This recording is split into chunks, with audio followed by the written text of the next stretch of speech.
Good morning. Bonjour tout le monde. How is everyone doing this morning? That's all? That's it. That seemed like not so great. I want to hear like the absolute best enthusiasm you can give me. So how's everyone doing this morning? Much better. I knew you had it in you. I will be testing you all morning for your enthusiasm. We'll be doing little check-ins to see how everyone's doing. It's basically a rock concert.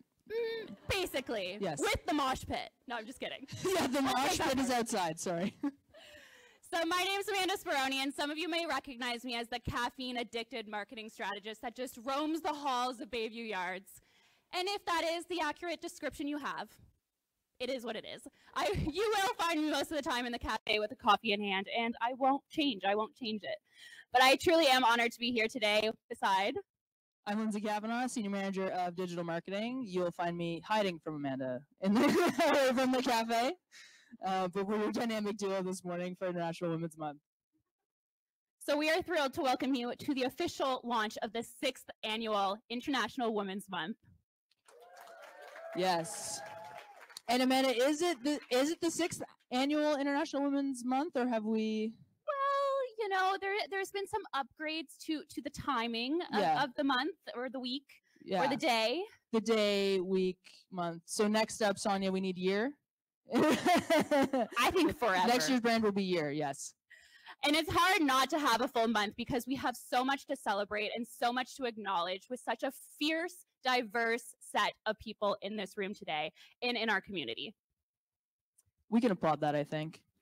I thought so. I was like, ooh, should I just see myself out? No, just kidding. All right, so before we officially begin, let's welcome Sonya Shorey up to the stage to give a land acknowledgement this morning.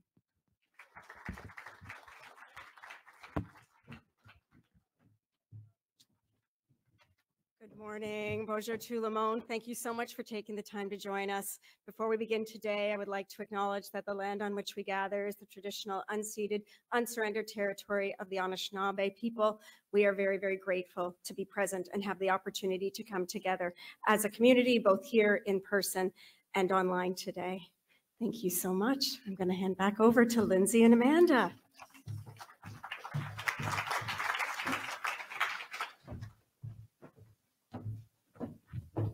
Thank you, Sonya. Before we jump in too far, I want to say hello to our folks online. I was going to look at the screen there.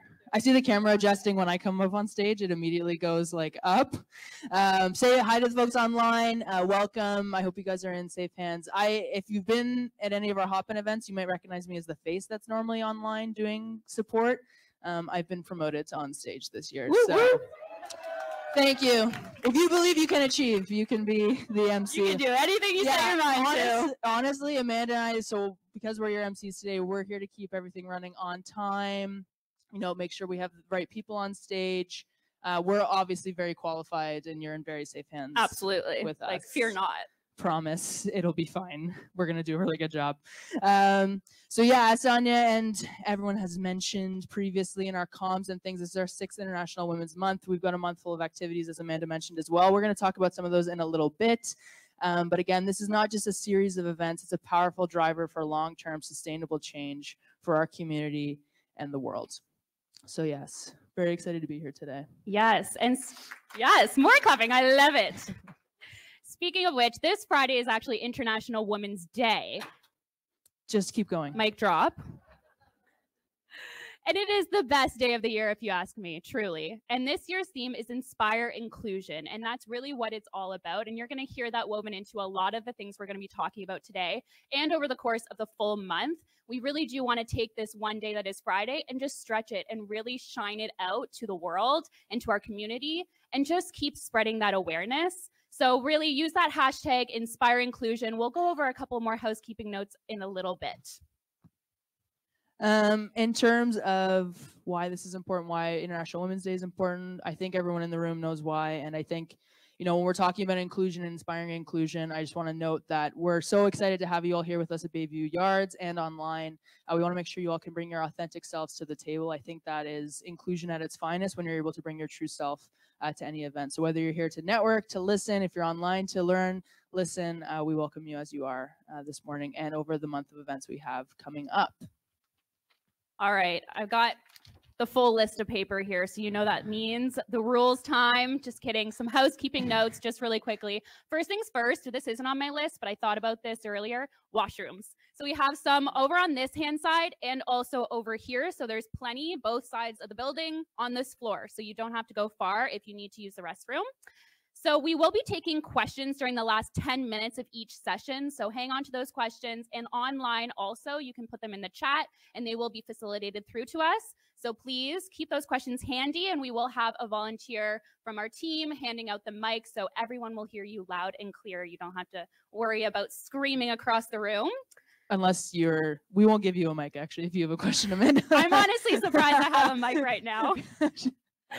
As I mentioned earlier, the International Women's Day hashtag is Inspire Inclusion. We also do have an International Women's Month hashtag, which is IWM 2024. You're going to see this on most of the slides as well, so easy to remember. So let's band together. Let's be social butterflies. Let's get online and let's share the word. Take pictures, take videos, do what you want to do. We have a great social media team at Invest Ottawa as well. So you can, if you don't want to share your own post, you can go and retweet us, share us over on LinkedIn, all that good stuff. But let's be social butterflies today. We have the selfie studio too. Is anyone taking a picture at the selfie wall just out there? I have. If you're online, everyone in the room raise their hand. There's actually a lineup. It's very busy. It's very busy at the selfie studio. Make sure you guys take a picture at the selfie wall just out in the lobby out there. We always want your feedback as well. So we do have a survey at the end of the event that will be up on the screen, QR code, and also distributed online to our online friends. So please be sure to give us the feedback. All we want from you is just to know what you liked, know what we can improve on so that our next event is just even better and better. And don't worry, I will bug you again about this. So if you forget, I will be right there to let you know what to do it again. So let's get this party. I feel like we've been babbling for a long time. Yeah, when we got asked to MC, I had mentioned to Amanda it was like they had asked Barbie and Weird Barbie to MC the event. And Amanda could pull off a mullet and a face tattoo, right? I honestly, you said it, Lindsay. If you want it, you can get it. So, Mom, sorry. Anyway, who is ready to have some fierce, fearless, and frank discussions?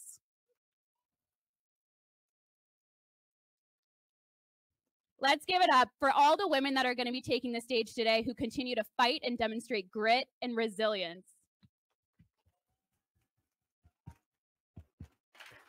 All right, beautiful. Okay, see the enthusiasm check-in. You guys are all passing the test, so way to go.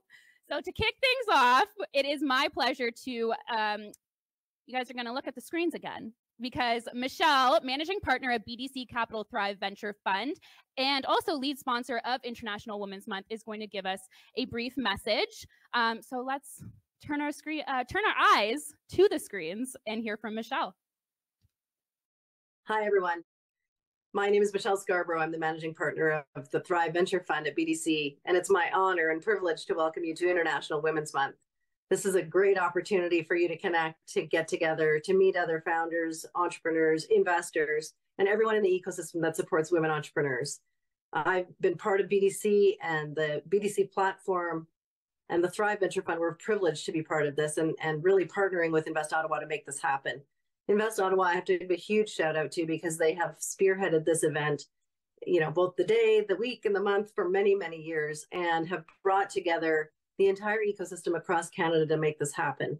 And, they really deserve a lot of shout outs and a lot of credit for this. The partners as well are an enormous boon to what women entrepreneurs are able to get now in the marketplace. This didn't exist before. If you go back 6 years and you look at what we did at the Women in Technology Venture Fund, when we first started putting money to work into women entrepreneurs in Canada, there really were not a lot of women entrepreneurs building technology companies. And now what we've seen is a 3 times increase in the number of women entrepreneurs starting tech companies, tech-enabled services businesses, and just becoming entrepreneurs, taking their leadership seat at the table, being CFOs, CTOs, and really galvanizing this movement of more women into the ecosystem, more women into the technology ecosystem, as well as more women starting to invest in those companies. and driving the number of women entrepreneurs globally. This is a huge moment in time for us, and a moment that we've been waiting for a long time and have been frankly working towards for a long time. And it's not without the support and the efforts of everybody that is participating, not just in this month, but all year long, that these things kind of come to fruition. So I'm very excited by what's ahead. I'm very excited about the F Factor and listening to the keynote speaker today. I'm very excited about all of the other events that will be taking place and taking shape across Canada over the month of March and frankly into the future. This is not just a moment in time today, but one that we want to continue. And the momentum of this will change the culture of Canada forever. So I'm very grateful to be part of this. I'm very grateful to Invest Ottawa and all of the partners, all of the women entrepreneurs and the investors, and all of the fortifiers and founders that have come together to make this a reality. So with that, welcome to International Women's Month, and I look forward to seeing you soon.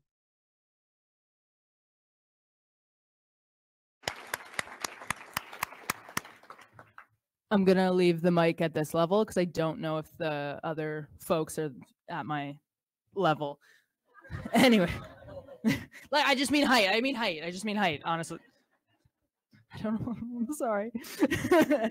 So next up, we're going to bring up the Business Center Manager of BDC up on stage to speak with you folks. So please put your hands together for Laura-Lee.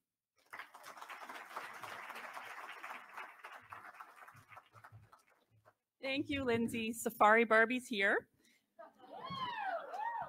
And I am at your level, so we're good. Yeah, all right. So good morning, everyone. Thank you for coming out to a sold-out event. This is amazing. Put your hands together for coming out today. It is a pleasure for me to be here with you today in support of women entrepreneurs and to kick off International Women's Month. For those of you who I haven't had the pleasure of meeting yet, my name is Laura-Lee Brennaman, and I lead the mid-market finance team at BDC here in Ottawa. And as you saw in a video just a moment ago, my colleague from BDC Capital, Michelle, she does wish that she could be here with us in person today, but she's busy giving money out to women founders, so she wasn't able to make the trip. I'd like to thank the organizers today with Invest Ottawa, who have spent countless hours preparing for this month, and I hear likely many sleepless nights. So thank you for putting together an event today, the rest of the week, and the rest of the month that will inspire us. So today's event is an outstanding opportunity for us to hear from some truly impressive women, for us to network, get to know one another, learn, and have some fun. For those of you who are not familiar with BDC, we are Canada's Bank for Entrepreneurs. We are Canada's development bank. And we're focused on growing small and medium-sized companies and fueling a nation of dreamers and doers. But growing a business is hard, and our goal is to make that journey a little easier for you. As a commercial bank, BDC offers patient and flexible financing that entrepreneurs need for their growth projects. Whether you want to buy a building or build a building, invest in equipment or technology, if you want to buy a business, or you need some working capital to take your business to the next level, we are here for you and we're on it. And we also are very proud of the advice that we're able to offer entrepreneurs as well through our advisory services. We have a dedicated team of consultants who provide cost-effective and top-notch advice to entrepreneurs like yourselves here today and for those who are online. But what I'd like you to take away from today, more than anything else, is that BDC is dedicated to women entrepreneurs. We recognize that women entrepreneurs have an enormous untapped potential, but you also face an unprecedented and a disproportionate number of barriers, which includes access to capital, mentoring, and networking opportunities. That's why diversity, equity, inclusion, and accessibility are key parts of BDC's business model and our strategy to provide greater access to financing and advice to underserved and underrepresented diverse groups of entrepreneurs, including women, which includes our $500 million Thrive Fund, which Michelle leads, which is the world's largest investment platform for women-led businesses, and our Thrive Lab, where we invest in women-led, purpose-driven organizations with promising business models. And also why we partner with organizations such as Invest Ottawa. And we're very excited that they're able to offer us a fantastic event like we're about to experience. So have a great day today, learn from each other, inspire each other, and thank you for coming. And I'll pass it back to Amanda and Lindsay.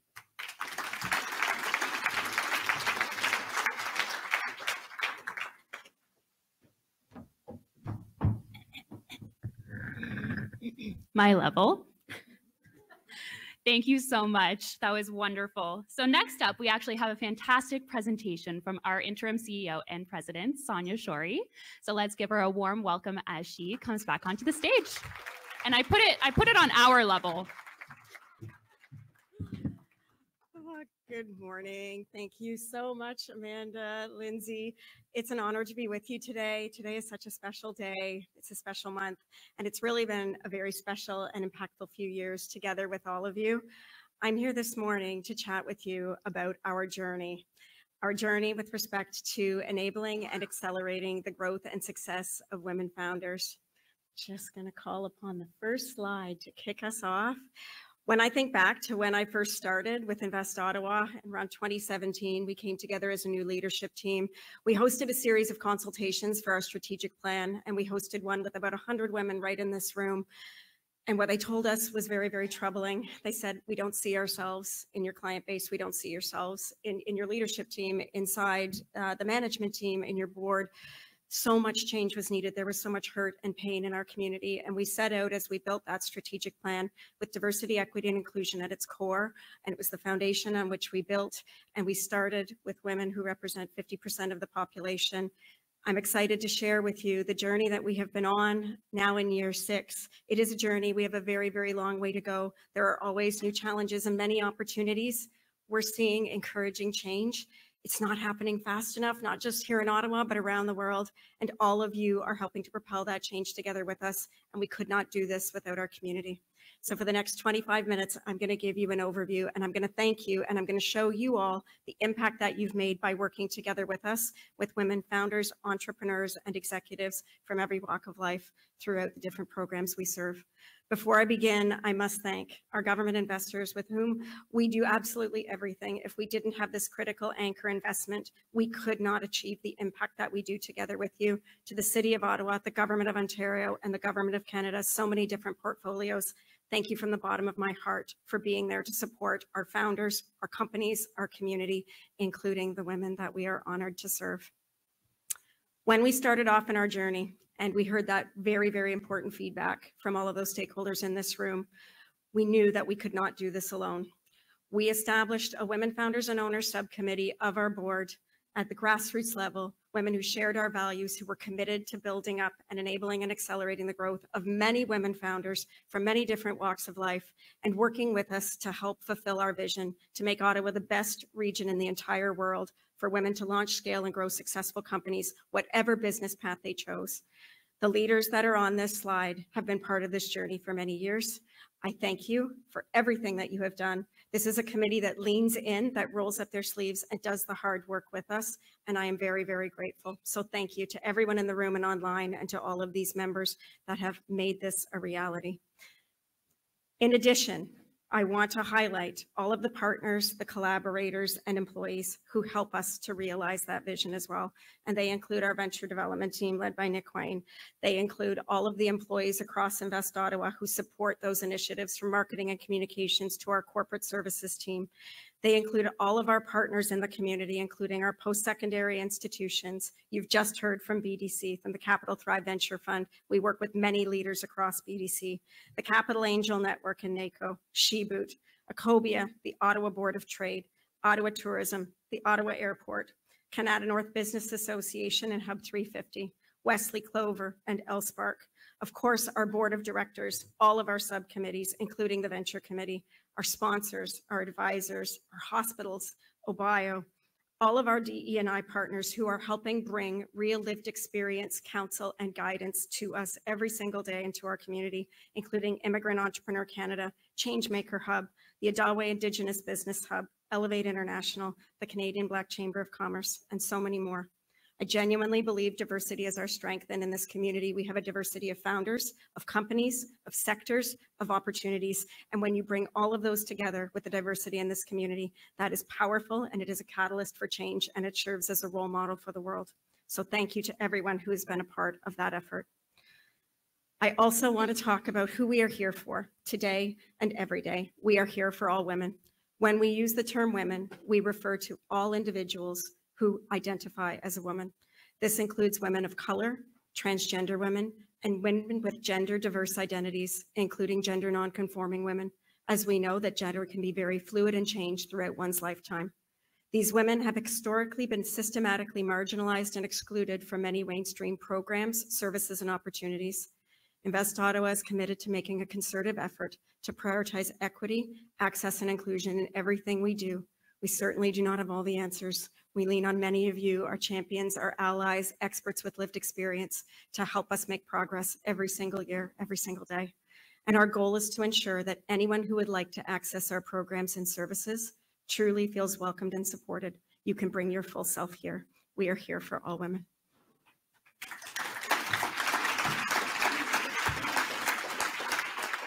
If we look back on our goals, just a little bit of a level set for anyone who is new in our ecosystem.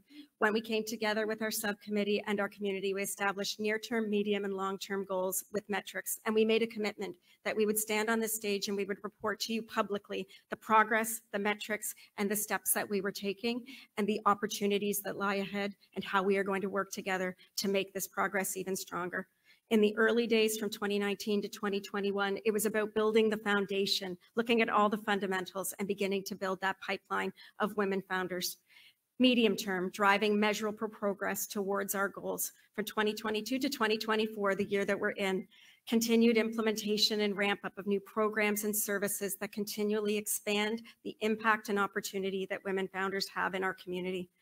And long-term, and I honestly believe that we are starting to see a difference and make an impact here as well, expanding global leadership and collaboration from 2025 onward. This is collaboration that's really radical with big-term goals, long-term challenges that we need to drive sustainable progress against, significant market and investment opportunities for women founders.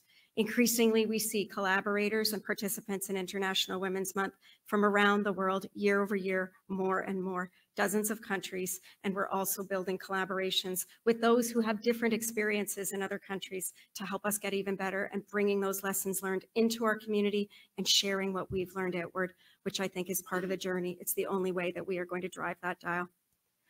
Our strategy had 4 key thrusts: to promote, educate, equip, and connect more women founders. And I encourage you to take a peek at our website and this presentation, which will be online, for more details on how we have undertaken action against those key strategic thrusts. It's also important to help share how we support founders here at Invest Ottawa.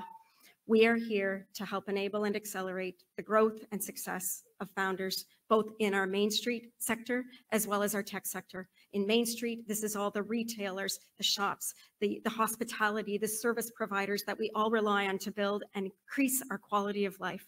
Everything that is at the heart of our communities is in those Main Street businesses. And then we have our tech sector, the knowledge-based businesses that are driving disproportionate job creation, economic impact, and growth. And I'm excited to share with you some of the results and the metrics and the progress that we're making together with you in all of these programs. So let's begin with Ignition. Ignition is the early stage program in our venture path that helps founders who might be considering, contemplating building a business, helping them to build a solid business foundation and really understand what it takes to validate their business idea. Over the course of 2023, and that's the year that we're focusing on, 19 companies that participated in our 4 cohorts for Ignition had women founders or co-founders. That's 25% of the companies total over the course of the last year that had at least one woman founder or co-founder. And 13% of the companies in 2023's Ignition pitch competitions had at least one woman founder or co-founder who won. Now, this is a slight decline over the previous year, but as you will see, when you look at the benchmarking that we're now able to do over the last 4 years And when you see, and I hope you will join us, the Ignition Pitch Competition at the end of this month, you will see that those numbers have gone right back up. And I'm very grateful to our Women Founders and Owners Subcommittee and so many community members who have leaned in to help us promote this incredible program, which truly is helping to build that pipeline in our community. When we look at the last 4 years, Ignition launched in 2019. 109 out of 286 companies had at least one woman founder, co-founder, C-suite leader, or VP. 38% of all participating companies since the inception of Ignition had the same, and 43% of all of our pitch competition winners were women founders or co-founders. So we are on a positive path. Each year will be different. There are always unique nuances and conditions and things that we work towards together with our community. We certainly know that coming out of the pandemic, which disproportionately impacted women. IO Flex, it provides access to advisors, cost saving, startup perks, and a network of like-minded individuals. It's an opportunity for founders to choose the support they need when they need it from the amazing program suite here at Invest Ottawa. Flex was established in 2001. 106 companies in Flex today have at least one woman founder or co-founder as of December. That's 27% of our IO Flex companies total. This particular program is quite fluid because, of course, some companies will move from Flex into the next program, into our IO Accelerator or into Scale Up. And so we want to see that movement. That determines the growth, and it gives us so much confidence and excitement to see founders progressing in their business development. It's what we're here for. IO Accelerator, a high-touch, milestone-driven program that helps founders establish and build their business in multiple markets with a strong focus on product-market fit. Out of the tech companies that were participating in our IO Accelerator, 15 had at least one woman founder, co-founder, C-suite, or VP. That's 54% of the companies in our Accelerator program. This is such a huge difference from when I started with Invest Ottawa, where I think there might have been 3. This is a massive jump, and it comes with so much hard work, diligence, and persistence from both our venture development team, our marketing team, and of course the community that helps to make sure that we are sharing the news and the opportunities for these founders very, very broadly. 21% of our IO Accelerator tech companies have at least one woman founder or co-founder. We track founders, co-founders, as well as VP and C-suite to ensure that we're tracking all of the different movements and progress, not just at the founder level, but on the executive positions that support them, that have a major role and an influence in the business. I also want to highlight here, and I'm sorry I didn't do it as I jumped into these metrics. When you see this data, it's extremely important for me to share with you. Some data is self-identified and other is relationship-based. Year over year, we are making step-by-step progress to ensure that more and more of our venture programs have data that is tracked, that is self-identified directly by founders. And so stay tuned, because next year we're going to have more data that you will see that's self-identified, not simply based on gender, but on a broader set of axes. When we look at our accelerator benchmarking over the last 4 years, you can see the jump from 19% of the companies that had that it's founder, co-founder, C-suite, or VP at 19% in 2020 to 54% today. I could not be more proud with those numbers. Thank you. Thank you to our team and to the founders who work so hard.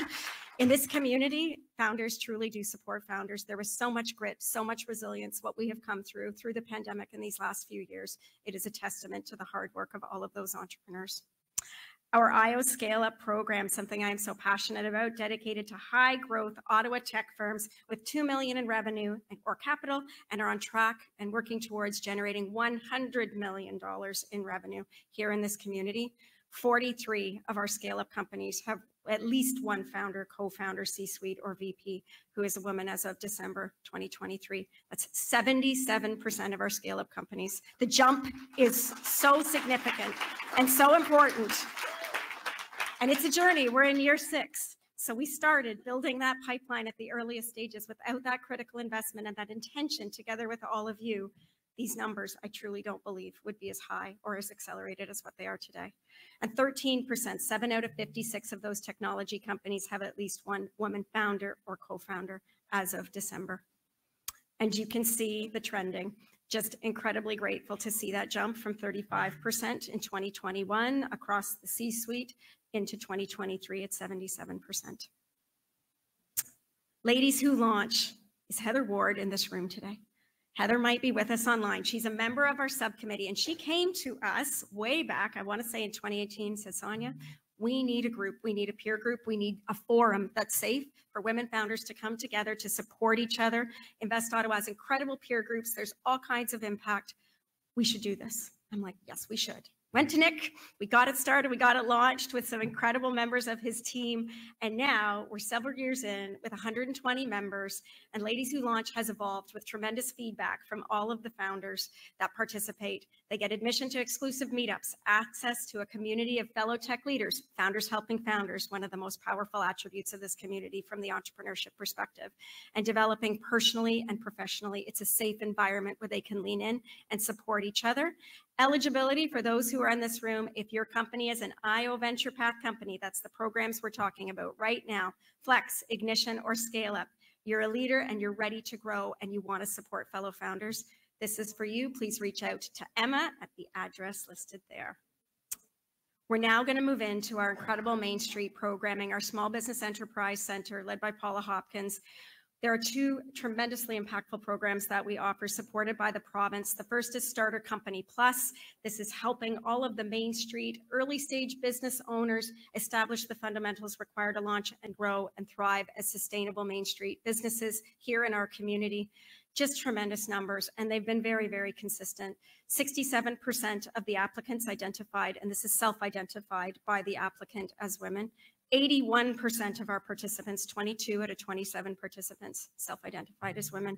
And the same percentage of grants went to these women founders, and 110,000 will be allocated to those founders by March 2023.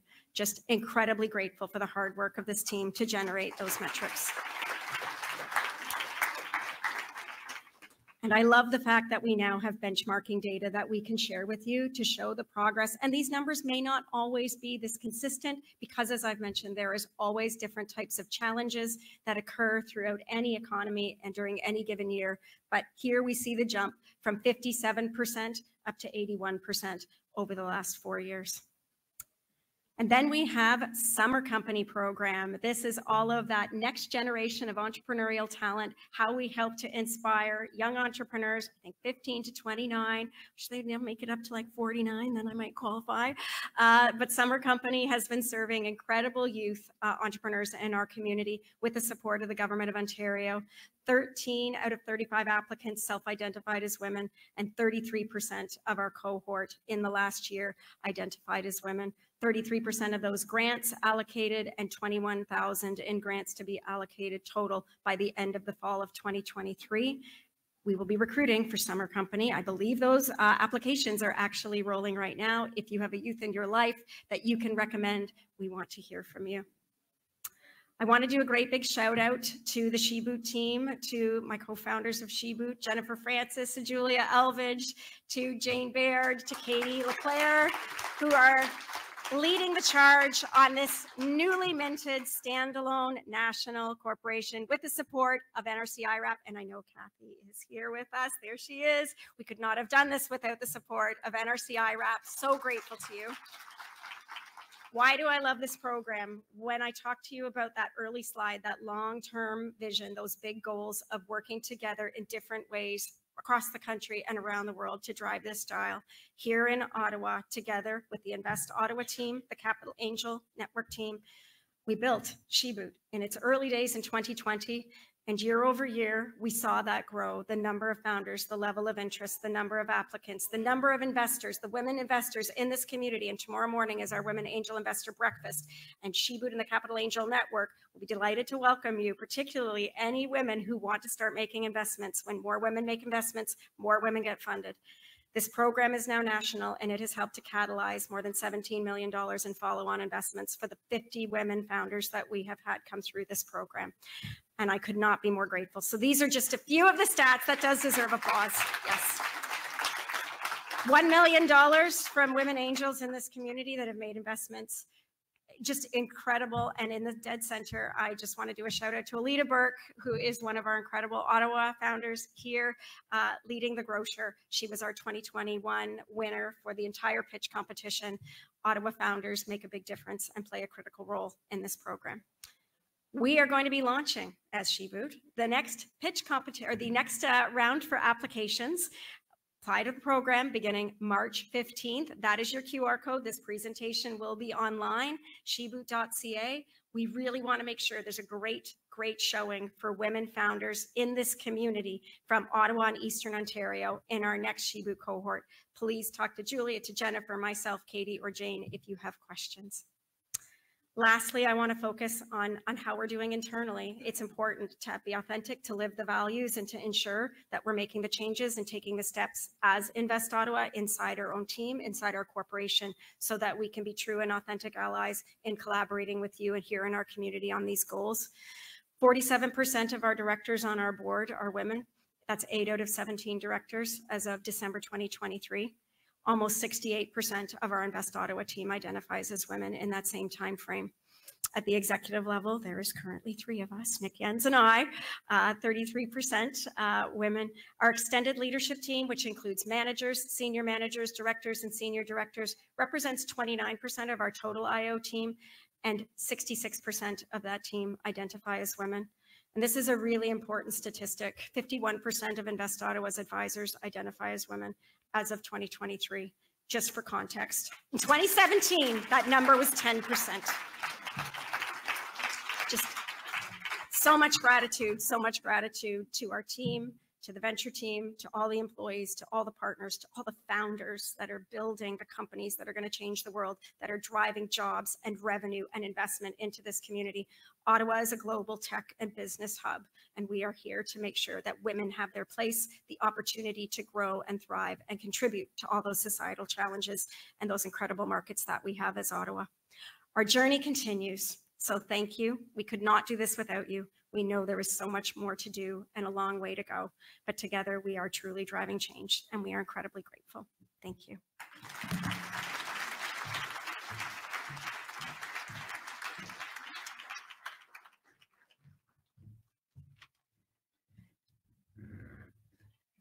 Thank you, Sonya. I just want to note for the first time, because you all don't know this, but for the first time ever, and it's not lost on me that Amanda and I are emceeing this, that we are ahead of schedule.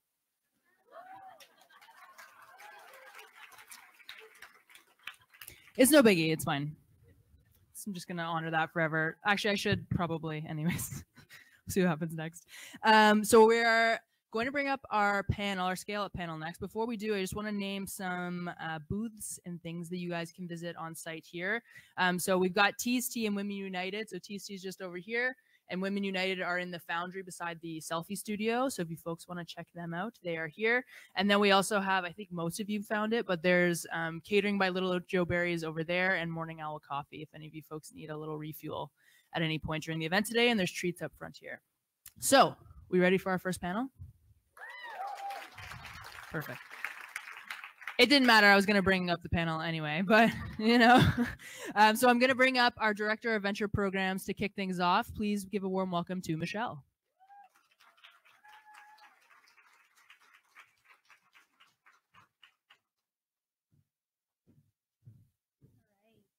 Good morning, everyone. I am very excited to be moderating today's panel with 4 dynamic women from our IO Scale-Up program. We have a lot to talk about, and I'm happy that we are a little bit ahead of schedule. So with that being said, I will call up our panelists, and we will start with some introductions.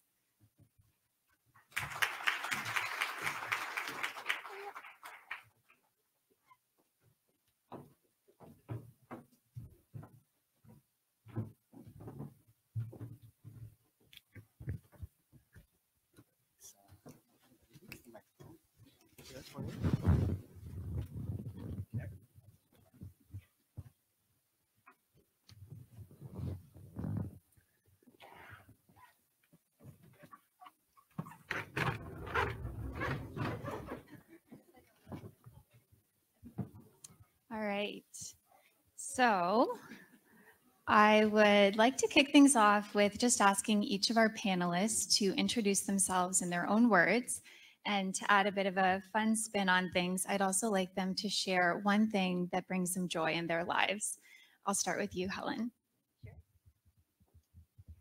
Thanks, Michelle. Good morning, everyone.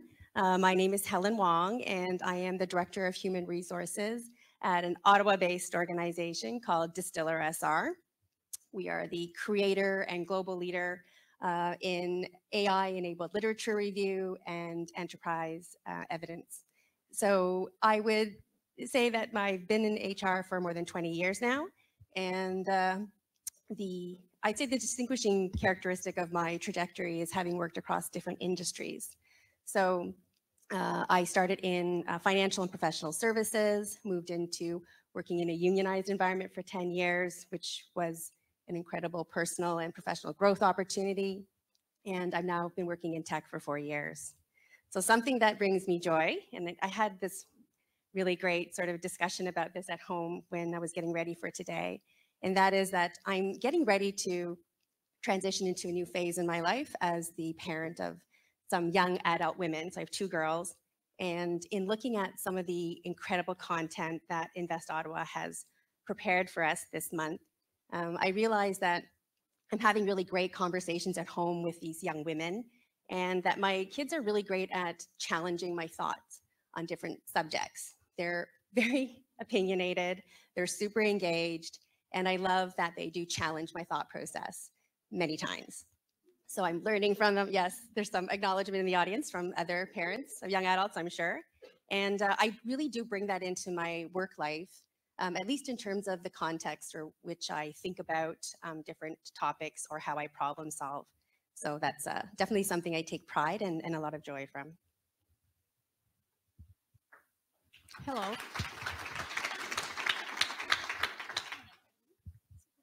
Hello. Oh yeah, it's working. My name is Catalina Younes. How I say this? I'm Director of Engineering at Raven Telemetry until last week. Right now, I'm transitioning to my next chapter. I'm really excited, but I was at Raven for almost 5 years. I've been in tech for 15 years now.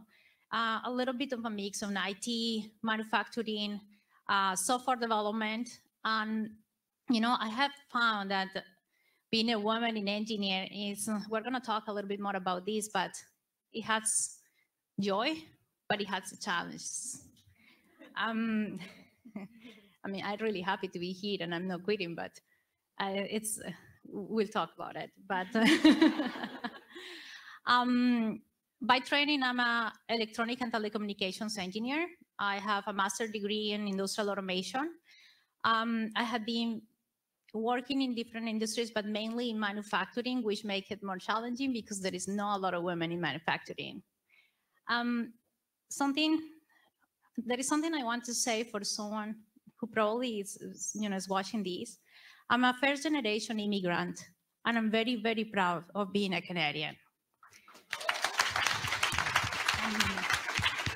Thank you. I have my notes here because I'm really bad at remember things, but so it's something that brings me joy. When someone asks me this question, I can think of so many things, but I narrowed down to 2. My pets, I'm a very pet person. It's something that really is out of my professional life. My concept is more on my personal side. But other things is I'd like to have a creative activity for me. So for me, that is crafting, and I do sewing, upholstery, and a lot of things there. That actually comes by my mind. It helps me to think. It helps me to get to a solution of problems sometimes. And it really can enhance that, not just logical part, but my creative side.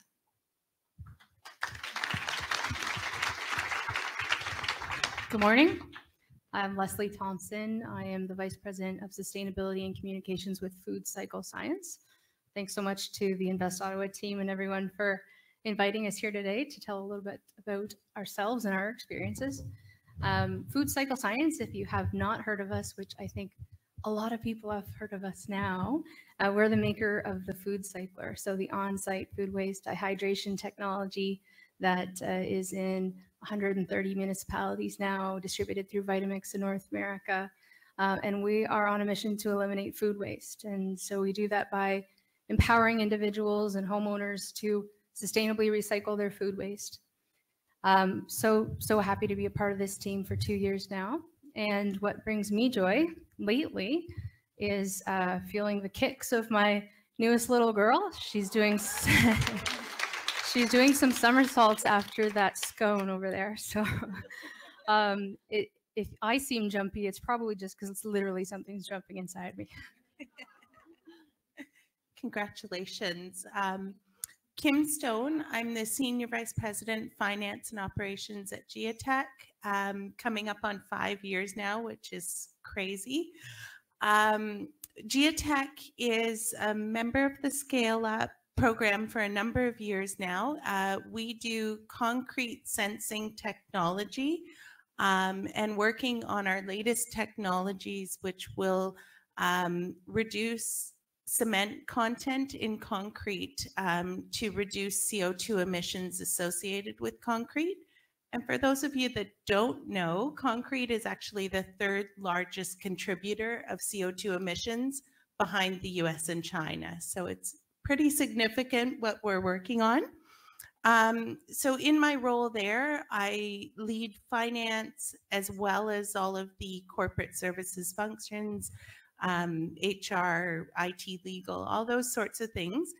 Began my career as a CA, and when I moved to Ottawa about 10 years ago now, I did my executive MBA here and then started transitioning into broader leadership roles.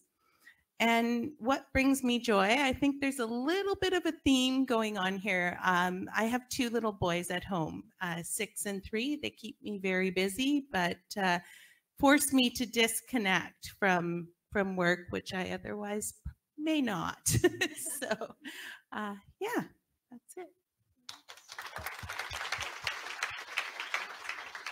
Thank you.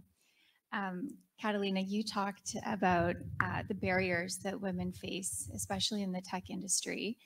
And I'm curious to know, you are all leaders at some of the fastest growing tech companies in our community. And I think we can all agree that there are those unique challenges that women leaders face. I would love to know, what would you say has been the biggest barrier in your career and how did you overcome it? And who am I going to pick on first? Maybe I'll start with Catalina. Yeah, I can take that one first. I cannot really say that one single event happened in my life or during my career, during my 15 years. I think it's an accumulation of things and small little pieces. Since very early in my career, I had been facing, and it's a bias for people, and little things, and it's being dismissed for the way how I look, for the way sometimes how I talk. Not sure if you all notice, but I have an accent. So sometimes that actually makes people think, they don't realize that I can be presented or introduced as the director of engineering, right? So I really want to give you an example because this was the first time that I felt it as an engineering. And I was in my 3rd semester of university and I started a class of electronics. And this is a class of around 40 people. And my professor goes to the list and called my name. And he looked at me, he takes a pause and he says, "Are you lost?" I was confused, very confused. And he says, like, psychology faculty is in the other side. And I'm like saying, no, I'm supposed to be here. But I was a very young woman, so I did not have that, the character to stand up. So the subject that I want to bring is I took these as I take these little moments over my career as the fuel of, my ambition to excel at what I do. Just to close up that story, the semester ended, half of the class have either quit or failed, and I ended like the best student of the class.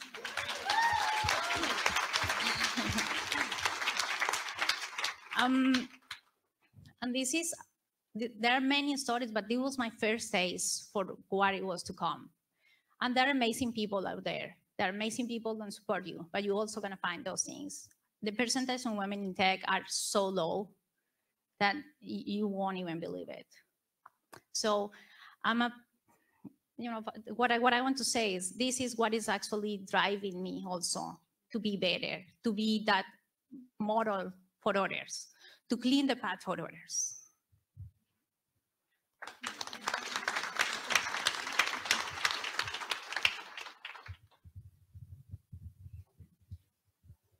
Maybe we'll turn to Leslie and then we'll circle back here. Sure. So this was about kind of themes of, we repeat the question for me again. I was so enthralled with your responses. Yes, the question is just, what would you say has been the most significant barrier in your career and how did you overcome it? Great, thanks. So yes, as I thought about this question, thinking through a lot of the obstacles that I've faced me, I said, well, were there any themes, in relation to International Women's Month that I could share? And the thing that kept popping up was, well, me. I'm at the center of all this. All of the obstacles are different and they look different and they feel different, but what wasn't different was how I responded to them. And I think what I've really tried to purposely cultivate in my own life is seeing those obstacles as stepping stones. You don't build resilience, and you don't sharpen your wits and your skills on a piece of velvet. You need a coarse rock to be able to build that resilience. And in no small part do I imagine that adversity was in part what fueled you to excel, along with your own drive. And so I would say that the approach to facing challenges and facing adversity, and your mentality around that is a big theme and a big way of thinking that I would encourage women, young women, to get behind, seeing these obstacles instead as barriers but stepping stones.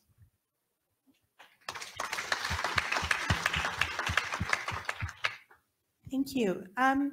Not sure this is necessarily a barrier, but I think one of the biggest challenges that I faced in transitioning, especially into my current role, is, as an accountant by trade, we tend to grow in our careers in our technical skills, and making the transition into leadership and focusing more on relationships and networking, and building relationships with the team that I'm leading and the broader team.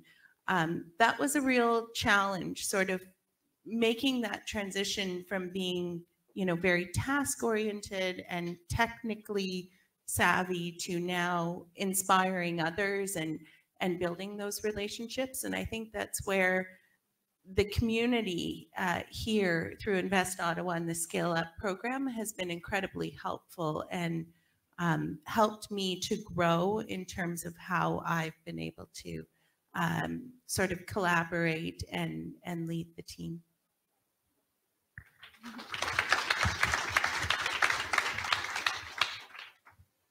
So something that I've had to overcome and still overcome on occasion is the expectations that others might have of me about the space that I'll take up in a conversation because of what I look like.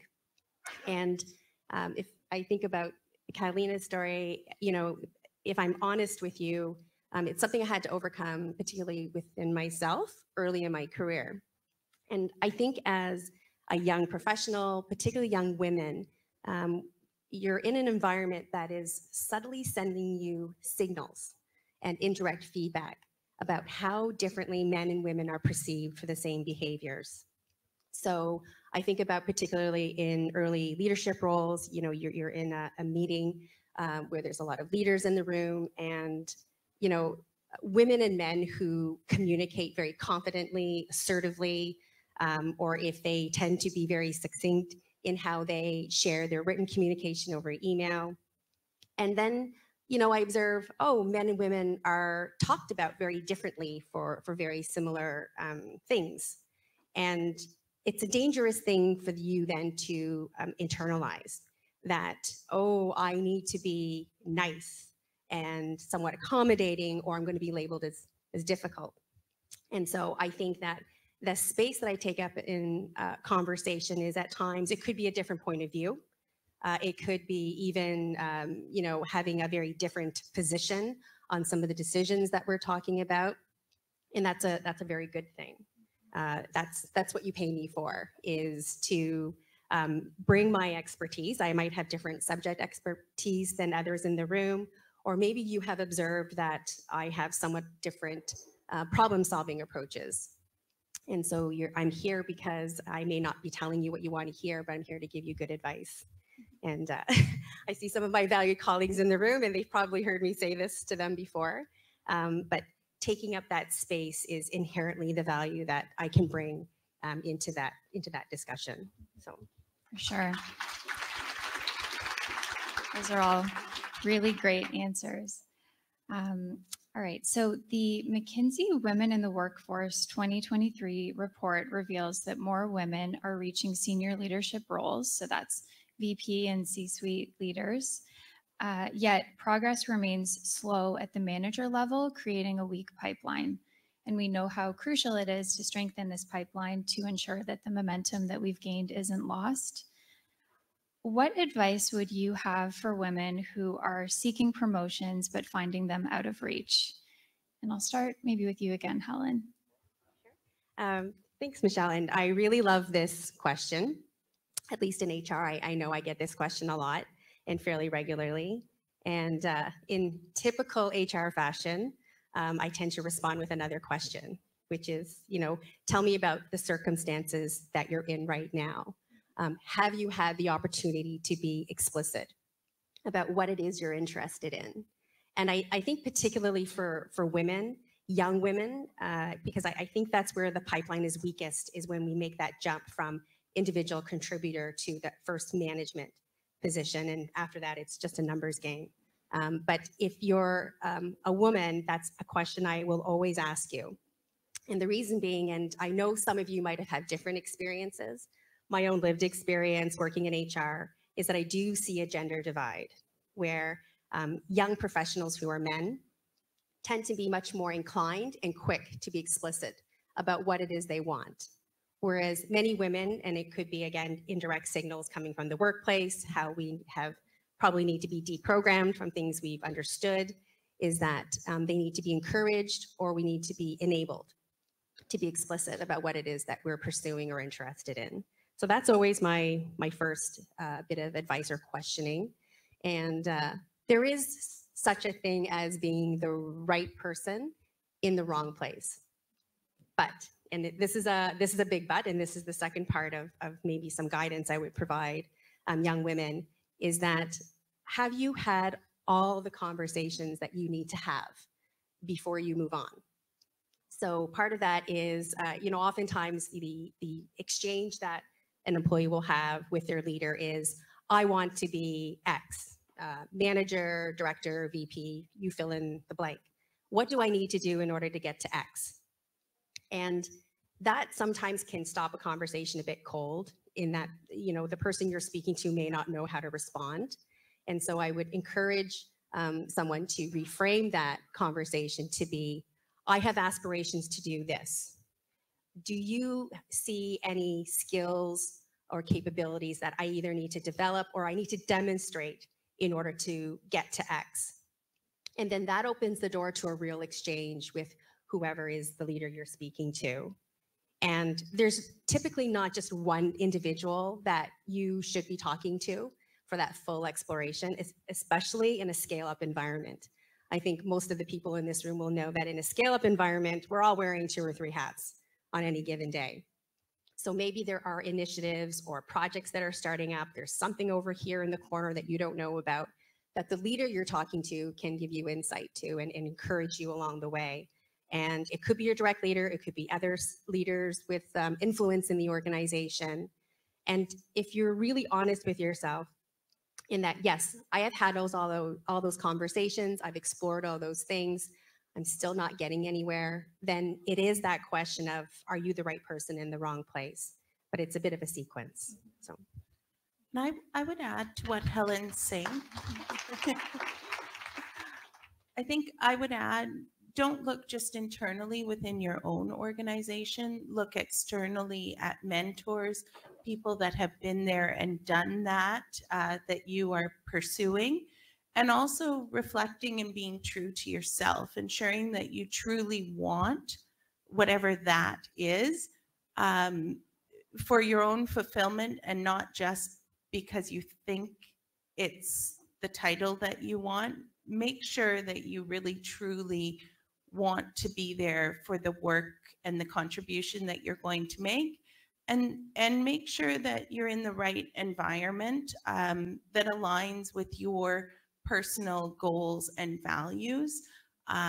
You know, some environments are more cutthroat, others are more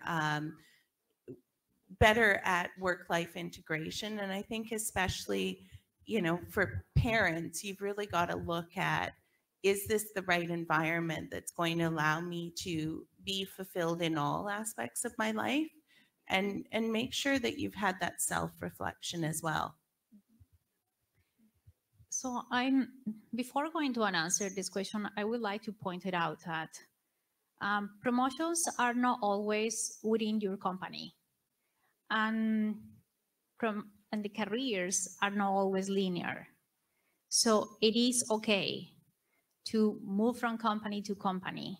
It is okay to have an unconventional career path, because at the long run, that might be better. It's a very individual experience, but it really depends. What has worked for me in the past, I can list a few things. Having someone who sits at the table advocating for you, that had a significant impact in my career. I know it's not easy, it might not be just straightforward, but it really helps. This is the way I have worked always, and I never put a name to it until I came across to this concept of humanizing leadership.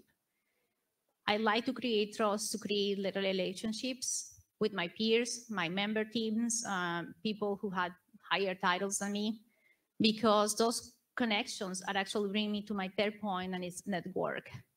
A very wise woman who is in this room today gave me an advice over a year ago and told me, you need to network and you need to grow your support network, because it might not be something that is going to be effective for the right now, but it's going to help you in the long run. It's going to maybe be a career change for you. And, you know, it's hard to put yourself out there.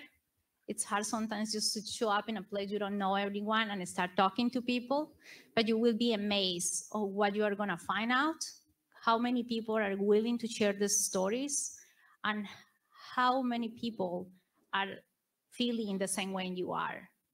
So don't be afraid of that. For sure. So I heard the words mentorship, networking, that ties really well into one of the F words for today's F Factor event, which is fellowship, the idea of people coming together to support one another in the good times and in the bad.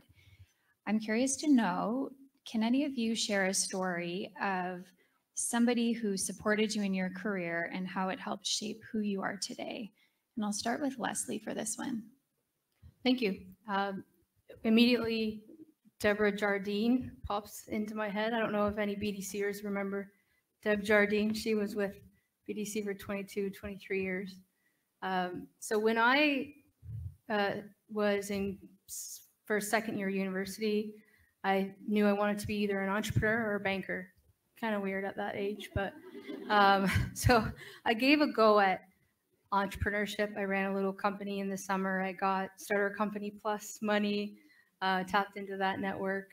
I became a member of the local chamber, and I learned more in that year than I did in all of university. And then I said, well, let's have a go at banking. And through my relationship with the chamber, I wrote a letter to every single person that was in banking at the chamber saying, this is me, this is what I want to do, this is what I've accomplished so far, these are my aspirations, can you please meet with me? And not knowing me at all, I got one response, and it was from Deb Jardine, who worked at the BDC branch in Ottawa. And she met with me, and that led to a summer internship that led to a full-time role at graduation, which led to a promotion, which led to another promotion, which led to a departure into another career, and eventually where I find myself today. And so I think it was her kindness and her openness to support other young, ambitious women, but it's also the fact that I asked for it. And building off that last question is, I mean, you have to learn it, you have to earn it, but you have to ask for it. And so I think that's a big theme in what I see across a lot of the young women that I get an opportunity to work with is they don't feel that they deserve it and they're afraid to ask for it. But if you've learned it, if you've earned it, then you have every right to ask for it.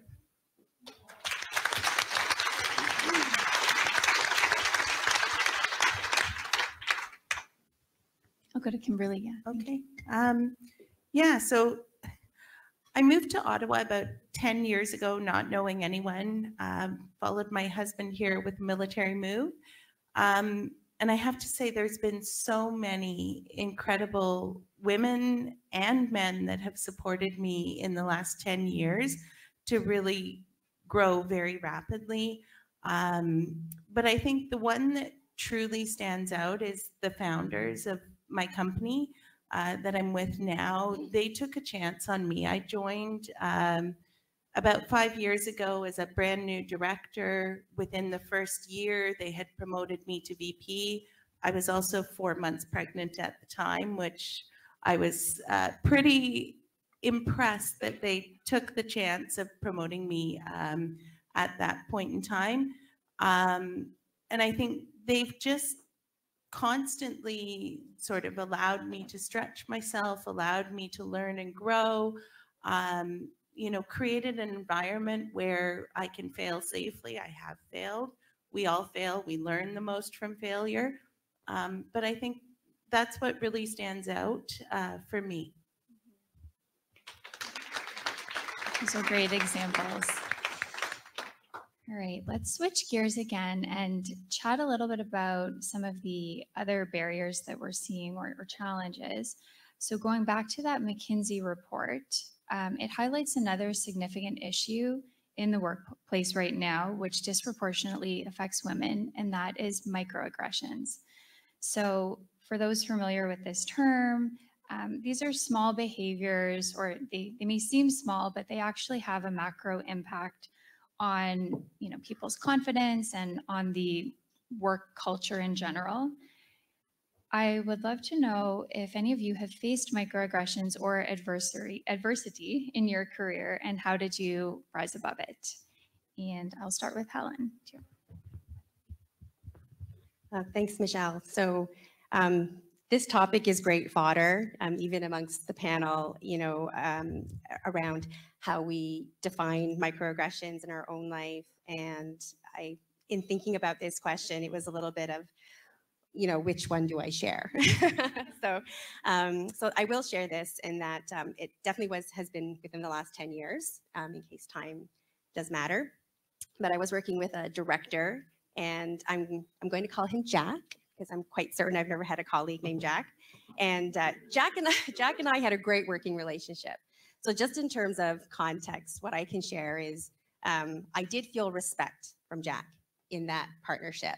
And I know that he did value my work with him and his team. We had partnered and worked through a couple of really sticky situations. And, you know, he would, you know, bring me fairly regularly into his leadership conversations to help the team through some tough conversations. And then I know at that time I was actively, you know, coaching a couple of the new leaders in his group. And a couple of times Jack would come into my office, we'd have regular one-on-ones, and he would be, Helen, why aren't you smiling? I like to see you smile. And and you know, my inside voice would be a little bit like, oh, really, Jack? This day and age, but honestly, like it wasn't that big a deal to me, and more of a mild irritant. And so we would just move on and cover off on the agenda that we had planned for that session. And then Jack did this in a meeting, and it was in a session with his whole leadership group, so a group of managers and other directors that I was working with regularly. And then in that context, it did bother me. And the reason why it bothered me in that context is because I was concerned about credibility with the group and how, you know, this kind of thing might evolve, how my role was perceived in that team. And so I did decide to address it with him in that moment. And I think what I said to him was something like, oh, sorry, Jack, this is my resting face. You get what you get on any given day. And and then he laughed, and then I laughed, and it was a bit of a light touch. And then we moved on. And, you know, I probably could have waited until, you know, after the meeting and just had a conversation with him one-on-one and sort of a call in to talk about it. But then that would have made it seem like a really big deal. And my intent was just to have the behavior stop and to, you know, protect that ongoing working relationship that we had, because it was a good one. And it actually didn't happen again. I think that was enough to sort of signal to Jack that it wasn't cool. And if it did happen again, I probably would have, rather than call him out in front of the group, have, you know, call him in. But as it turns out, I didn't have to.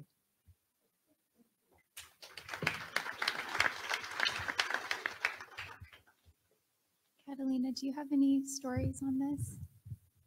Well, one thing that I would like to say, it's microaggressions. It's coming back a little bit before my answer before, and they happen. They're frustrating. They're emotional, but use them. And if you are in a position that you can actually support others, and I'm saying this because of experience managing a few young women, support them, help them to grow that confidence, because when you are younger, you don't necessarily have that character to stand out. You know, another example of that kind of microaggression that happened in the past to me is I was called I look brown. And that's, you know, it was more a joke for this person, but to me, it wasn't a joke. I'm not brown. I'm not a color, you know, I'm a person. And there is a lot of more behind me. So, you know, be aware of what you say also affects others, and how you treat others, and how you can help the ones that are coming behind you to not get those situations of those microaggressions or minimize it. Because this is not something that's going to stop overnight. This requires work, you know, conscious work, and a lot of awareness.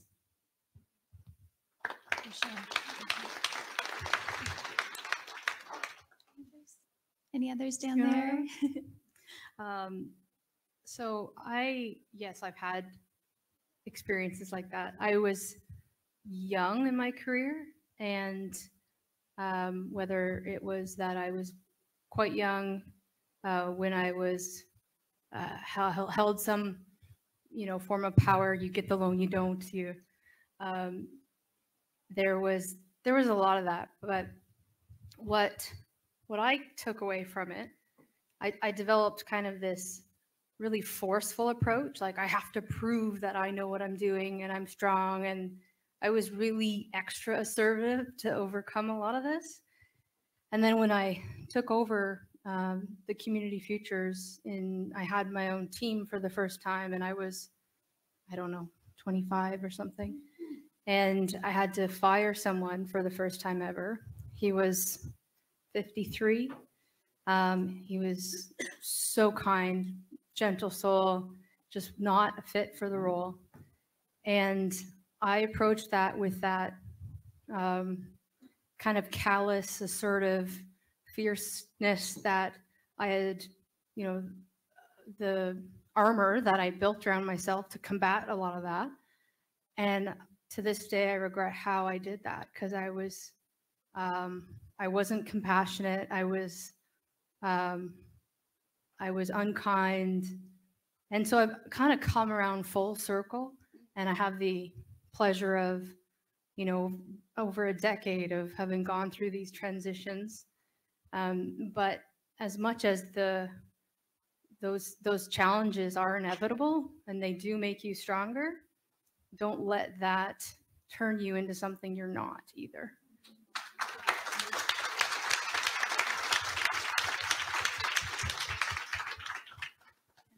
I like your insights, Leslie. For me, I experienced a few microaggressions early in my career. As a young woman, being told, I need you to work on this client because he would like to have a woman. No consideration for what the right balance was or the skill set required for the file. Shortly after I was married, being told I needed to train my manager in my job because I was going to go on maternity leave soon. I wasn't pregnant at the time, but I was having fertility challenges.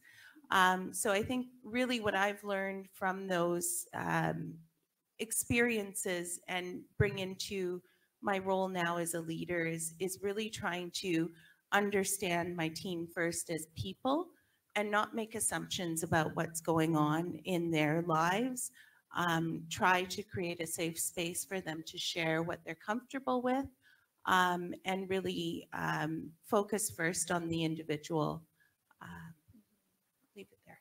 Yeah, I love that. I think that's great, a people-centric leadership approach, which I think many people appreciate. All right. So data shows that the ambition of women in the workplace has skyrocketed post-pandemic, which is really great to see. And we know that balancing these ambitions with a satisfying personal life can seem daunting for many. I know myself as a mother of 2 young kids, I feel that very deeply. How have you navigated the pursuit of your professional ambitions while also having a fulfilling personal life? And I will maybe start with Kimberly, since you got the mic. Yeah, great question. I think especially with the number of parents on the panel here this morning, I think for me, it's about maintaining open dialogues, both at home and in the workplace. So, you know, having that open dialogue with my husband about my career ambitions and how that may impact our family, and negotiating sort of how we're going to manage that. And then I think in the workplace, you know, I spoke earlier about the culture, and I think finding the environment that has a culture that fits with both your personal and professional ambitions, and then being able to have those open dialogues. I personally am a big fan of the concept of bringing your whole self to work, you know, not trying to segregate that you're one person at home and you're another person at work, but, you know, trying to find a way that people feel that they can be their whole selves, that they can share challenges that they may be facing in their personal life, and find ways to be successful while also being compassionate.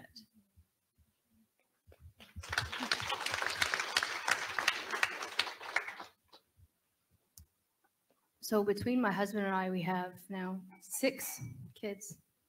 And between, they're not all mine.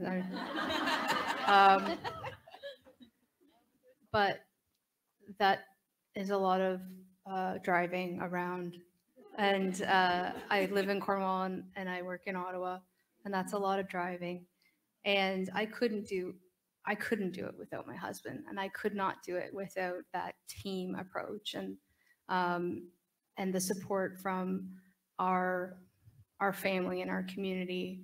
And so it is accepting that you can't do it alone, that you need help, and you need to find and work with your partner to balance all of these responsibilities. But one thing I want to say about the pandemic, as terrible as it was for so many reasons, it resulted in so many opportunities for women.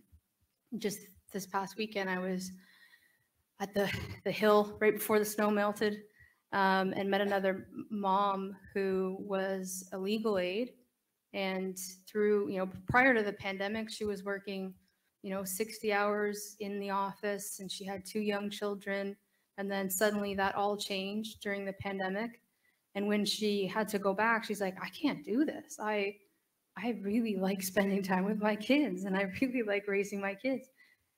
With this culture shift and this realization that your productivity does not have to be diminished within an organization if you have a strong underlying culture. The office did let her come back remotely, and she took those opportunities to take on more clients, and now she's thinking she might need to actually hire. So she's now able to spend more time with her kids. She's making more money, and she's just happier. So the pandemic drove a lot of opportunity for flexibility, and allowed women that opportunity to be ambitious. Can I chime in on that? So I have 2 things that I want to add here, and is boundaries. It's important, especially when you work from home. Those boundaries are really, really gray areas between the kitchen and the desk. It is, but it is important that you put them there. It is important for me. This is an example. My lunch time is my lunch time. It's my time to get up my computer, move, get my mind out of my computer, and do something else, and I will come back. The other thing that is important is learn how to say no, and how to actually understand what they want it now. Sometimes it's not quite possible, but why they want it now. And sometimes you will realize that there is no such a thing as urgent in that matter, and you can actually wait 1 more day or 1 more week. So, remember to ask questions, because you are entitled to do it.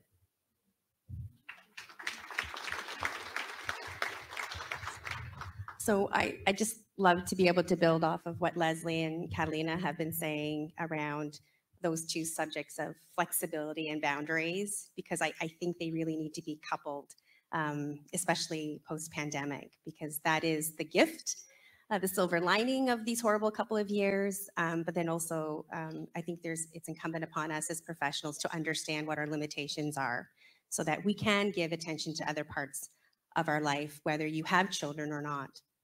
But, truly flexibility has been that game changer, I think, for a lot of women in particular. It has been for all professionals who are particularly knowledge industry workers. And so knowing that there's a lot of, influencers and leaders in the room today, and maybe listening online, it's around understanding just how valuable demonstrating flexibility with your workforce is. And what that means is different things to different founders, but that flexibility is based on trust. And it's actually something that employees should keep in mind as well, in that, if you want to be evaluated on, your performance, and you want to have continued flexibility, there needs to be that trust with your leader. And so if organizations can really commit to saying to employees, let's talk about what you need to deliver, and we can then, collaborate on how you deliver it and when you deliver it. Those are really good conversations to have, and embracing what that means in post-COVID. All right, we are almost at time before we turn it over to questions from the audience. I am wondering if you could share just quickly kind of one key message or takeaway that you would like to leave with those who joined us today. And whoever has a mic can start. Yeah, sure. I can start on this one. So I just wanted to thank Michelle and Invest Ottawa for this opportunity, because I know there's a lot of decision makers and CEOs probably in the room and listening today. So if there is something I would love for the audience to take away, is that particularly in the last few months, there's been a lot of discourse and noise coming over the border from the US around questioning the value of DEI programs and objectives. And you know, this concerns me a little bit. And if there's anything that I could do, it would be to encourage you to actually double down on your investment. And all you need to do is to take a look at your data. So those of you who have engagement surveys internally, where you ask a question on, you know, if employees value an inclusive culture, you can take a look at perhaps surveys done by organizations that ask candidates, you know, do you look for inclusion and DEI type programming in potential employers? If you perhaps, especially in the last few years, take a look at RFPs from potential customers. So I think all the data would point you to the feedback that your employees care deeply about DEI, your stakeholders, your customers care about this, potential top talent cares about it. And so you as a CEO or as a leader that hires should care about it as well. And I think that that's just sort of reinforced over and over again. So I hope that's a bit of a takeaway from, you know, certainly today and this month's events.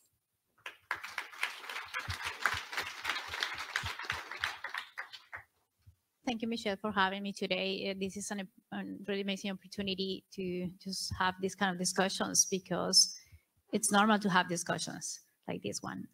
So my takeaway here is use your influence. Doesn't matter the level you are at. You don't need a C title. You don't need a VP title to have influence on others. You have influence on your coworkers. You have influence on your managers, on different people that work with you. Use that influence, grow that sphere of influence, and use it to, you know, be better for yourself, but also for others.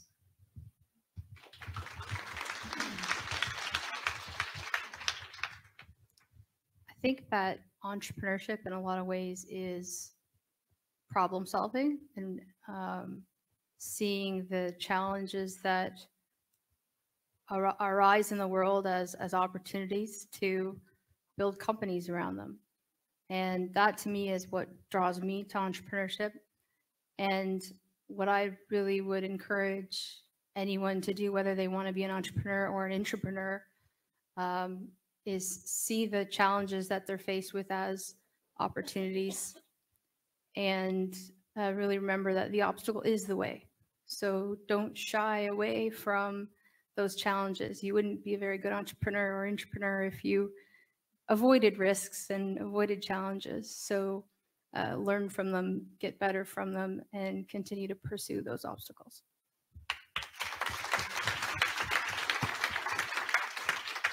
Thank you. Thank you, Michelle, and the other panelists for sharing. I think for myself, very similar to Leslie around taking risks, but I would say, I would add and say, lift each other up. I think I've been blown away since coming to Ottawa, how supportive and collaborative the network is here. So I think it's really important that we continue to lift each other up, and also to be kind to ourselves.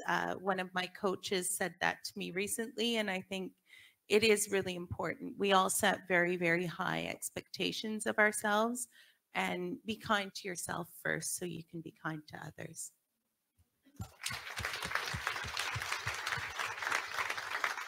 These are all really great. And now I will turn it over to our audience. I think, oh, is Audrey? Okay. Okay. I think Audrey is going to field the question, or okay, Abby.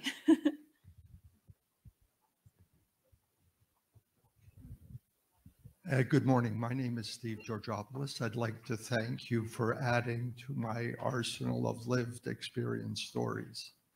So I have a rapid fire question, and there's 2 answers from each of you, and I'll allow everybody else to ask questions. Sonya has told us over the past 6 years the progress, and it's impressive. The optimal DEI, what percentage are we at today? And the second, what year do you think we will reach the optimal percentage? Is the question pretty clear? Yeah, it's a tough question. So right now in Ottawa, where are we on the barometer to reach the optimal according to each one of you? Yeah, so my perspective is a little skewed by my own organization. So I would say we're quite far along. But I think probably broadly we're maybe 30, 40%. And what year do you think we're going to? I see change moving more quickly than ever. So I'm going to say 5 more years. Okay, thank you. And you don't necessarily have to use your own organization. I would say Ottawa in general.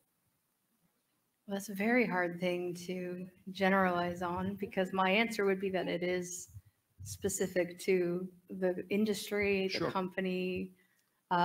So I think I'll politely decline to give you hard numbers, Okay. but instead say that you have to create resilience within a company, you have to ensure that there is divergent views, divergent opinions, and you can do that in so many different ways. You can do that by bringing on people with higher education, lower education, newcomers to Canada, different genders. And so I don't think that I prescribe hard and fast targets to every industry, because there's so many differences. I would instead say to look at your own situation and see how you can improve it to get a more diverse set of viewpoints. Because if everyone's looking in the same direction, we're going to have a lot of blind spots. Thank you.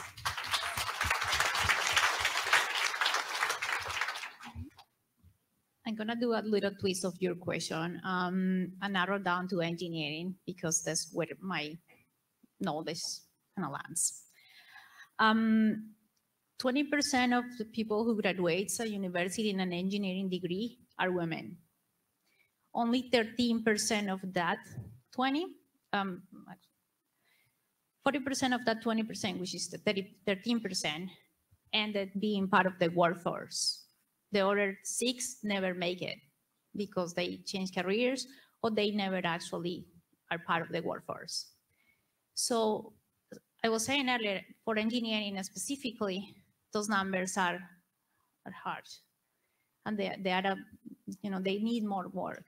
And unfortunately, over the years, those numbers are not changing too much, specifically in engineering. I cannot really tell how long it could take where we get in a better place, but I can say that leaders can take steps towards that. And just give you a quick example. A few years ago, I was in a position as a hire manager, and I was doubling the size of my team. And I work with recruiters. I make myself part of groups, webinars, when everywhere. I connect with so many people who was interested in the subject and the matter. Then I ended meeting programs, even in Ottawa, that supported immigrant women in tech and different kind of things that exist, but not a lot of people know. I ended hiring 4 women from that program. I doubled the size of my team at the time. We started off at 20% women in my team and ended in a 52%. So it takes work. It is possible, but there is a need for awareness. Thank you. And Helen, I'll preamble the question. Sure. What I'm afraid of is too many people are ticking off the boxes. So I wanted a real idea. Pardon me? Yeah, thank you. So I'm looking for 2 percentages. Yeah, well, so thank you for the additional context. What I would say is, it's funny, so as Kim was speaking about the metrics in her organization, that's actually a metric that I've seen many times in different places. And our organization is about the same in terms of individuals and in people management. And I like to think of myself as a positive realist. And with that said, I feel like it's within reach, absolutely, of getting to parity and being more reflective of the general population. And that's really the metric that I'm able to speak to with credibility. And the reason why I think it's within reach is, one, well, I'm here.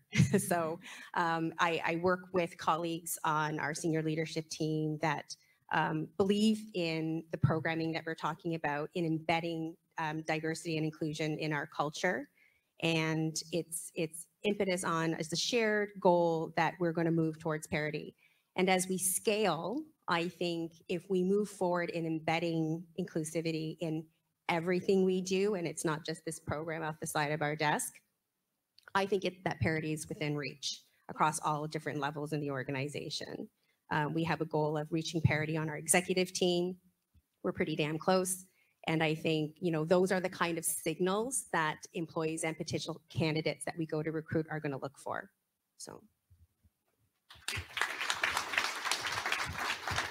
We've got one more question over there. I have a hearing aid, so I don't know if you can hear me very well. I'll take that one out, actually. Thank you very much. Early on in the talk, we talked about obstacles. And in my surrounded by my sisters, we're together. So whenever I'm in my own head about creating an obstacle that would prevent me from stepping up in that situation, I have the both of them to rely on. And I'm wondering, early in your careers, because today you look back at yourself, what would you tell your younger self to overcome that obstacle, and where would you go to get the help to do that, the support, money or peers or whatever that is? I invite anyone on the panel to answer. I can start. I think if I look back earlier in my career, I wish I had developed a little bit more of the shell that Leslie built. I think I just sort of stepped back often from challenges or microaggressions. And I think the other thing earlier in my career, I didn't realize the value of building a network and mentorship. And I think those are the two things I would do differently. I need like an hour to self-reflect on it.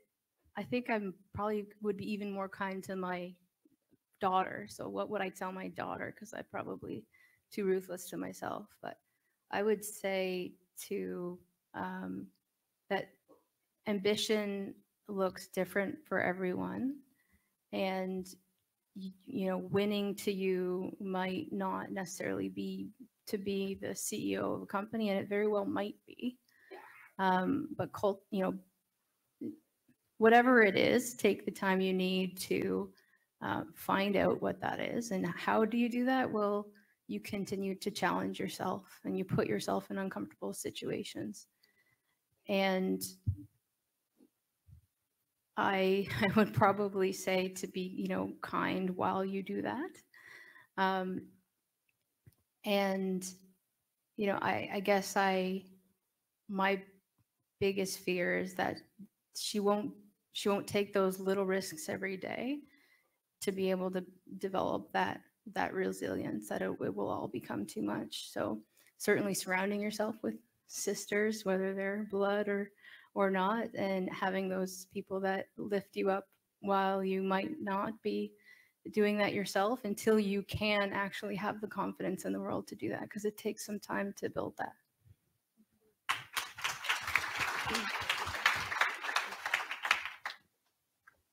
I think I will say speak up, stand for yourself, but that doesn't come overnight. So find a mentor, find someone who can help you to build that confidence. That's what it will be for me.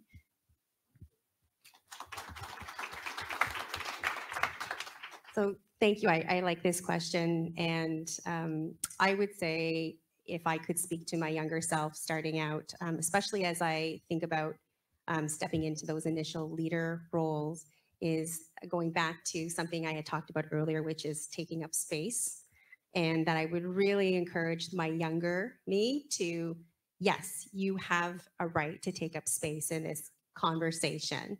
So if you're thinking of something and hesitating about how is this going to be received, is this going to change the dynamic in the conversation? It would be yes. So do it now, and do it often.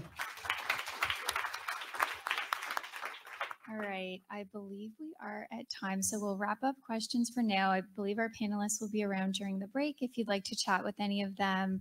I would just like to thank our panelists for such an engaging conversation. You've armed us with some really great tips and tricks to take back and put into action. So thank you so much for joining us today.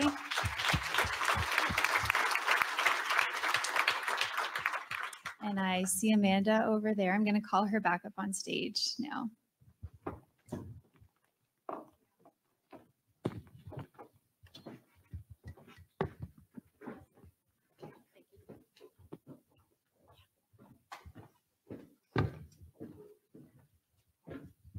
Thank you. Wow. I need to sit. I need to sit after that. That was so powerful. You know, they say that behind every great woman is another great woman. And I truly feel that. That was so powerful, Michelle. Wow. Thank you so much for moderating that amazing panel. And to all of our speakers, every single answer was just so touching and so impactful, and so I just feel ready to go. I just feel ready to conquer anything. So thank you for that. Honestly, I'm really, really grateful in my life to have many women who are mentoring me, championing me. My mom and sister are actually here in the room. A little shout out to them. But Michelle, you've always been a really great mentor to me as well. And you always told me to fight for what I want. And that talent will get me in the door, but my character will keep me at the table. So thank you so much for just everything you do.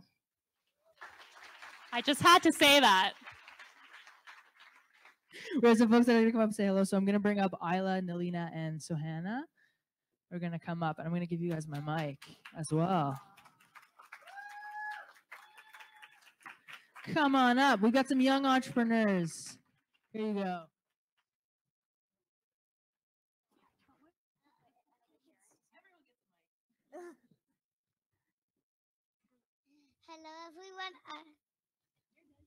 Hello everyone, I am Sohana, and these are my sisters, Isla and Alina, and I am happy to be here today.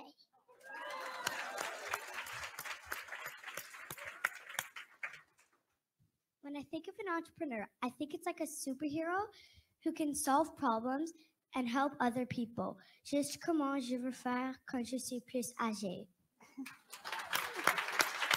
More French than I know. Being an entrepreneur runs through my family. In fact, my sisters and I had a business one summer where we sold painted rocks to our neighbors. We were thankful that our neighbors were walking because it was during COVID. And the weather happened to be perfect, and made over $200 and reinvested some into our next business.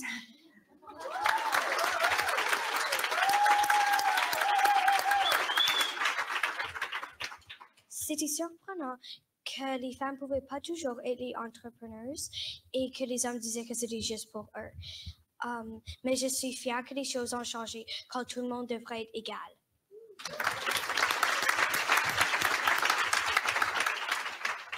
My sisters and I know we still have a lot to learn about entrepreneurship and business, but we are thankful for all the role models out there who can serve as inspiration.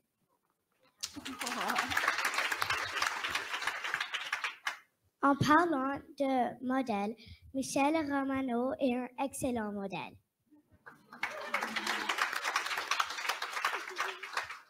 Thank you, Michelle Romano, for being an awesome model and for showing us that being fierce, fearless, and focused can change the world.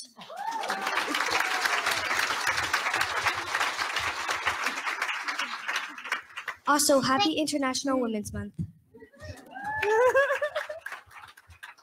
Thank you, Michelle Romano.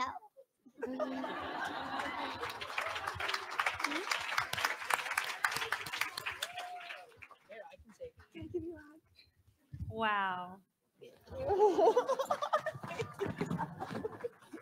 Amanda and I couldn't do that any better, so. How do you beat that? I think we have some new MCs on. Yeah, we have some new MCs. Yeah. Yes, and I'm happy to give the mic off to them. Thank you, Michelle. Thank you, Jennifer. We're gonna keep you guys up here. We're just gonna say some quick goodbyes and thank yous. Thank you to BDC.